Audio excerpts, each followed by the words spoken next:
Letter A. Okay, good. Letter O.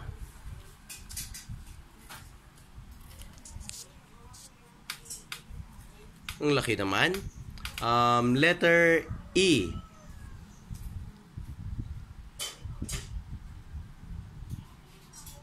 Very good. Next letter. Ang daming kuhit. Sunod na letter. Letter B.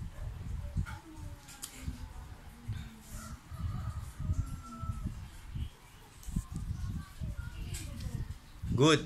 Next letter F.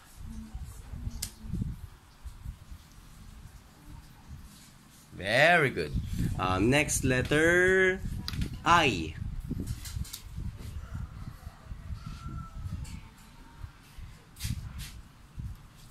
Ang dami namang I. H. Letter H. Letter H. Okay. Letter U. Letter U.